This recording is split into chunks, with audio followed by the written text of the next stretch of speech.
साधना ने अपने इकलौते बेटे गगन की शादी निधि से कर दी। निधि बहू बनकर उनके घर आ गई। अगले दिन नई बहू अपने ससुराल की रसोई में गई तो वो चौंक गई। हे राम, ये रसोई है या गार्डन? भला रसोई में भी कोई इतनी सब्जियां उगाता है? बहू, मुझे हरी भरी रसोई पसंद है और छोटा परिवार है तो मैं ताजा सब्जियां अपनी रसोई में उगा लेती हूँ। ये एक स्लैब की जगह तो मैंने क्यारी के लिए ही बनवाई और इस खिड़की से सीधी धूप आ जाती है, इसलिए मैं ये खिड़की हमेशा खुली ही रखती हूँ। इससे ताजा हवा और धूप इन सब्जियों को मिल जाती है।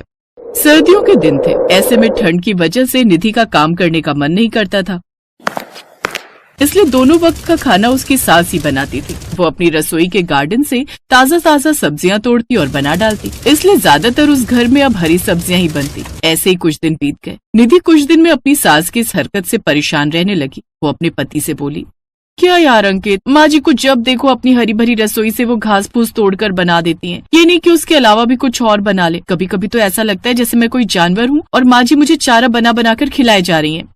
निधि, अब तुम्हारी शादी को 25 दिन हो गए। अब इस घर की रसोई तुम्हारे लिए नई नहीं रहेगी, इसीलिए अब से तुम रसोई में जाना शुरू कर दो और अब से तुम्हारा जो मन करे वो बना लेना। क्या क्या? मैं और खाना? लेकिन इतनी ठंड में मैं खाना कैसे बनाऊंगी?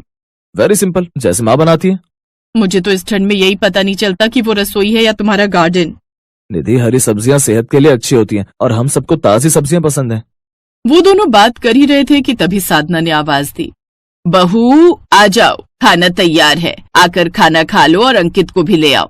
लो, फिर से वही पालक, मेथी, घिया, तोरिया, कद्दू बनाकर रख दिया होगा। वो खाने की टेबल पर आई तो देखा कि सरसों की साग और मक्के की रोटी बनाई है।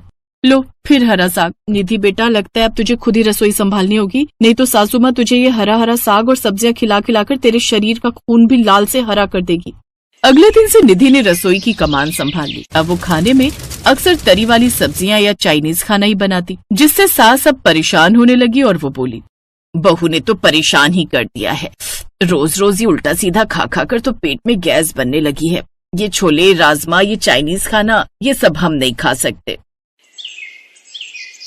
उस रोज निधि रसोई में जाने लगी तो सास ने टोकते हुए कहा, बहू, रसोई की क्यारी से हरा पालक तोड़कर पालक पनीर बना लेना और साथ में धनिये पुदीने की चटनी भी बना लेना।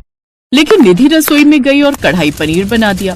फिर उसने सबको खाना परोसा, जिसे देखते ही सास बोली, ये क्या बहू, मैंने तो तुमसे पालक पनीर बनाने को कहा था। ओफो माँ जी, पनीर ही तो खाना है, वो पालक के साथ खाओ या मटर के साथ, क्या फर्क पड़ता है? जबकि मैंने तो इसे काजू, क्रीम और दही के साथ बनाया। एक बार खाओगे तो उंगलियां चाटते रह जाओगे। लेकिन बहू, अब हमारी उम्र ये सब मसाला खाने की नहीं रह गई है। अगर मैं ऐसा ही खाना खाती रही तो जल्द ही मेरा राम नाम सत्य हो जाएगा।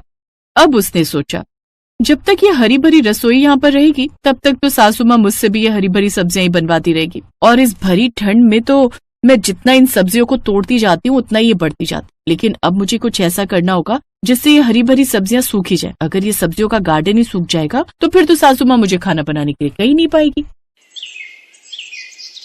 अब उसने जानबूझकर पानी में ज्यादा नमक घोलकर सब्जियों में डाल दिया, जिससे सारी सब्जियां गल गईं। सुबह निधि रसोई में आई तो वो मुरझाई हुई सब्जियां देखकर बहुत खुश हुई, लेकिन जानबूझकर वो चिल्लाने का ड्रामा करने लगी।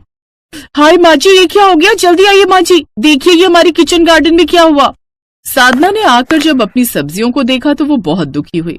हाय, मेरी ये हरी भरी सब्जियों को क्या हो गया? किसकी नजर लग गई मेरी रसोई बगिया को? मैं तो इन सबसे बहुत प्यार करती थी। अब चुप हो जाइए माँ जी, आप फिर से इसमें सब्जियां उगाकर इसको हरा भरा बना लेना। ऐसा नहीं होगा बहू, क्योंकि ये हरियाली सिर्फ ठंड में ही आती थी, क्योंकि ये सब्जियां साल भर में सिर्फ सर्दियों में ही होती थी। साधना ने फिर कोशिश की, लेकिन उसकी रसोई हरी भरी नहीं हुई। अब साधना बाहर जाकर हरी भरी सब्जियां ले आती, लेकिन एक दिन उसने देखा फ्रिज में रखी हरी सब्जियां सड़ रही हैं। लेकिन बहू उनको ना बनाकर तरीदार सब्जी बनाती। ये सब देखकर साधना को गुस्सा आया और उसने एक प्लान बनाया। वो अपनी बहू के कमरे में गई और उससे बोली, बहू, तुम हमेशा अपनी पसंद का खाना बनाती रहती हो, कभी हमारी पसंद का भी बना लिया करो। हाँ, बताइए ना माँ जी, क्या खाना है आपको? अभी तो मैं अपने लिए पालक की भुजी बना रही हूँ, लेकिन ऐसा करना, तुम सुबह नाश्ते में छोले भटूरे और दिन में राजमा चावल वो बना लेना। ये सब सुनकर निधि बहुत खुश हुई। क्योंकि उसे तो ये सब बहुत पसंद था। बस फिर क्या था। अगले दिन निधि ने वो सब बनाकर तैयार कर लिया। अब साधना इसी तरह अपने लिए हरी सब्जी बना लेती और उससे कभी राजमा चावल, कभी छोले भटूरे, कभी चाउमीन ये सब बनवाती रहती और निधि तो बड़े मजे से ये सब खाती रहती। फिर एक दिन वो बोली, माँ जी मेरे पेट में बहुत दर्द हो रहा है। इनको मैंने बहुत जगाया लेकिन वो तो घोड़े बेचकर सो रहे हैं। अरे क्यों परेशान होती हो बहू, थोड़ी गैस बन गई होगी। एक काम करो, चाय और थोड़े पकौड़े बना लो, मौसम सुहाना हो रहा है।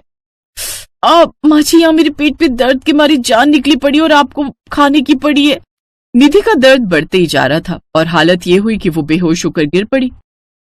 ये देख साधना जोर से चिल्लाई, तभी अंकित वहां आ गया। वो सभी उसे जल्दी से अस्पताल ले गए, जहाँ डॉक्टर ने उनका चेकअप करने के बाद कहा, देखिए लगता है इनके पेट में बहुत ज्यादा गैस बनी हुई है। ये दिमाग में गैस टकराने की वजह से बेहोश हुई थी और खून की मात्रा भी कमी है। लगता है ये हरी सब्जियां नहीं खाती।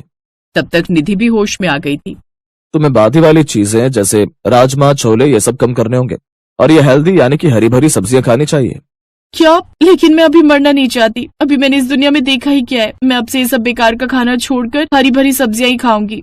डॉक्टर की सलाह और दवाइयों से निधि कुछ समय बाद ठीक हो गई। अब उसने रसोई में आकर खाद डालकर फिर से उस रसोई में सब्जियां बो दी। ये देख उसकी सास बोली, बहू ये क्या कर रही हो? माँ जी मैंने ही आपकी हरी भरी रसोई की सब्जियों में पानी में नमक डालकर उनको खराब कर दिया था, लेकिन अब मुझे अकल आ गई है। अब हर सर्दियों में हमारी रसोई खूब हरी भरी रहेगी। मुझे माफ कर दीजिए माँ जी। गलती माफ करने लायक तो नहीं थी, लेकिन जब तुम अपनी गलतियों का प्रायश्चित कर ही रही हो तो फिर मैं तुम्हें एक मौका जरूर दूंगी। अब निधि भी पूरे मन से अपनी रसोई को हरा भरा करने में लग गई और फिर उनके हो जाने पर उन्हें ताजी सब्जियों का खाना बनाने लगी।